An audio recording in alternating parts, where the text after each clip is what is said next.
Tracking, alerting, protecting. This is WKYT News. Good afternoon, Bill Bryant and Barbara Bailey for WKYT. We're tracking a breaking news alert out of Madison County this afternoon. That's where Interstate 75 is shut down after a dangerous chemical spill. The spill is causing a major traffic backup this afternoon. We've just gotten this video in from Officer Don in Sky First, and you can see it from high above. Traffic is backed up for miles. This is the southbound from Fayette County. You can see the Clays Ferry Bridge there on the right side of your screen, so it just gives you an idea of how far it is backed up. And again, this is southbound, and the original problem apparently was northbound. The chemical leak happened near mile marker 96, a few miles inside of Madison County between Richmond and Lexington. The interstate is closed between exits 90 and 97. WKYT's Kristen Kennedy is joining us live from the interstate now with the latest information we have. Kristen? Bill, we're standing by mile marker 95, so we're about a mile away from the actual spill. Absolutely no traffic is allowed on Interstate 75 right here, right now. We did, though, watch a state environmental response team enter Interstate 75 just a few minutes ago. They are going over there to clean up the spill. State police are telling us that the driver of a tanker out of Oklahoma realized his truck was leaking this morning while driving northbound on I-75, so he pulled over and he started to investigate. A state police officer then pulled over to provide assistance, realized the truck had hazardous signs attached, and called for help. We're told what's leaking is a ferric chloride solution, and breathing in those fumes can cause damage. We're told that truck is carrying more than 3,000 gallons of it. It should have may have some inhalation hazards, and so just drivers driving up the interstate with their air conditioning on, if there's any of that liquid on the interstate, obviously that could be a hazard to them. So that's why we've shut down the 7-mile portion of this interstate. Drivers are being told to use US 25 right now instead of Interstate 75. Live in Madison County, Kristen Kennedy, WKYT. Kristen, thank you. And Kentucky State Police have just told us they expect to keep the interstate closed at least another hour. This afternoon in Powell County, dozens of drug dealers are arrested as a part of an undercover investigation. The drug roundup investigation has been in the works for several months now. WKYT's Victor Puente joins us now from Powell County in this Crime Tracker report. Victor? Detectives tell me they have almost 40 arrest warrants connected to drugs that they hope to serve today. The people targeted in this roundup are accused of selling a variety of drugs, everything from pills to meth to heroin. State police, U.S. Marshals, Stanton and Clay City Police all assisted with the arrests.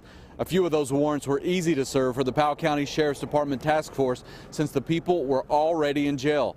There are also charges for some of the people who were arrested connected to buying electronic benefit cards for money and drugs. That includes a former Powell County School Board member. James Bailey and his grandson were both arrested this morning. Deputies tell me these roundups do have an impact on the drug trade, but they say it's a constant struggle. There'll probably be a few people that we won't be able to locate. They'll hear about what's going on and they'll flee the county or leave the county, and they will be eventually picked up in the near future. The jailer here tells me the Powell County Jail is already full, so everyone who's arrested today will be taken to jail in Montgomery County. In Powell County, Victor Puente, WKYT.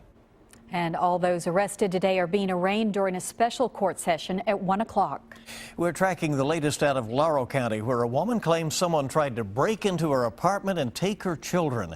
Police are telling us the woman who lives inside the apartment called police and said a man with a gun was banging on her back door. And when police got there, the man ran off into the woods behind the apartments. The woman says she did not know the man. She got a good look at him. I mean, she's at the back door, sliding glass door. He's looking in, banging on the door, and she's looking out. And she gets a real good description of him. The man is described as being about 6 feet tall with dark complexion, weighed about 180 pounds with a ponytail and a long beard. This afternoon, Lexington investigators are still searching for suspects after 2 overnight robberies. The first happened around 2 o'clock this morning near UK's campus. The victim told police that 2 men with handguns ordered a woman to the ground, stole her backpack, and took off in a dark sedan. About an hour and a half later, a victim was robbed at gunpoint on North Mount Tabor Road. Investigators say the woman's purse was stolen, and she told them they tried to force her into a car. Police say they are looking into the possibility that the two crimes are connected. And I have a ton of friends that live on campus at Newtown and really close to here, so I was scared for them and, I mean, obviously the person who was involved. In both of those cases, witnesses reported seeing the two gunmen leave in a dark-colored car. A Texas woman has been sentenced today for stealing Social Security benefits that were meant for her father, whose body was found in a storage unit here in Lexington. Judith Broughton was sentenced to 10 years in prison and must repay $245,000 in stolen benefits.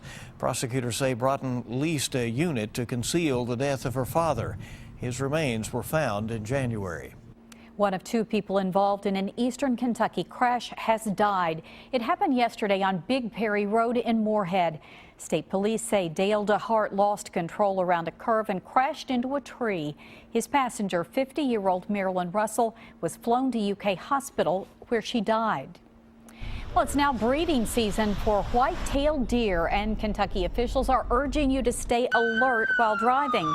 Officials say about half the wrecks involving deer happened during the last 3 months of the year.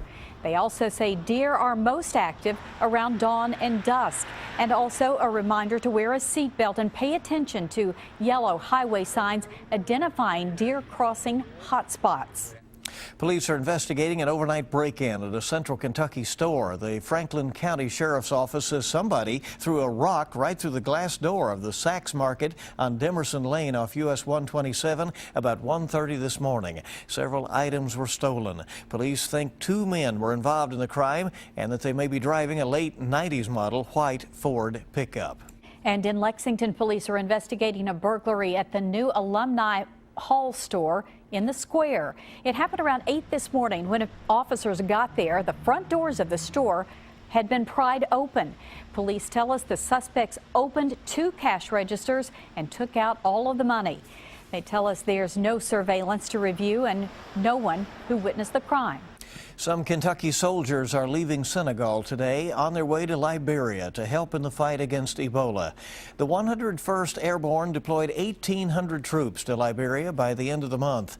Doctors have been training the troops on safety procedures to avoid exposure to Ebola. The Kentucky troops are working toward containing the Ebola virus and ultimately saving lives. Staples says it's looking into a potential credit card data breach. The office supplier retailer said that if it turns up any discrepancies during its investigation, customers won't be responsible for fraudulent activity as long as it's reported in a timely manner.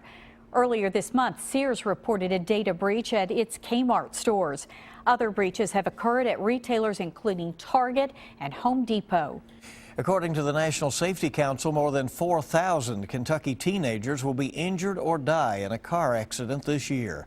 Alive at 25 is a program that wants to see those numbers decrease. This morning, the program was introduced to Lexington's Lafayette High School students. It's a 4-hour free class taught by the Kentucky State Police to high school students across the state. The focus of the class is on safety and fewer distractions in the car. You have young drivers that are used to multitasking. You know, that's how they grew up. And texting and talking on the phone is a natural thing for them. And we need to help educate how that is a barrier when you are driving a car. That program has been around for 10 years, and by the end of the school year, Alive at 25 will have served 11,000 students. Good program, sounds like. Absolutely, yeah. Very important. Well, there is some new data on the health effects of living with a cigarette smoker. And some types of milk may be lacking important vitamins. Ebony Williams has details in this Better Living report. Children who drink milk from rice, almond, soy, or goat's milk are more than twice as likely to be deficient in vitamin D than children who drink milk from cows. That's according to a Canadian study that looked at nearly 4,000 kids under the age of 6. Scottish researchers say living with a cigarette smoker is like living in a big city with extreme air pollution. They collected data from dozens of homes and found non-smokers who lived with smokers were exposed to air that was 3 times above safe levels. And a study in the journal Circulation finds people who visit their doctor at least twice a year are more likely to keep their blood pressure in check. High blood pressure is a risk factor for heart attack and stroke. Those are some of the day's top health stories. Ebony Williams, CBS News, New York. It's good to have you with us on WKYT News, and we have a lot more coming up. We're offering no-cost mammograms today here at the station. We'll tell you how you can get signed up. Also, a strange occurrence aboard the Lexington dinner train. Hear from a hauntings archaeologist about the upcoming Dark Parlor show. And it's pretty cool outside, and we have the clouds overhead. Is the rain moving on in, or are we going to stay dry and just chilly? I'll show you that with frost in your forecast. Coming up next.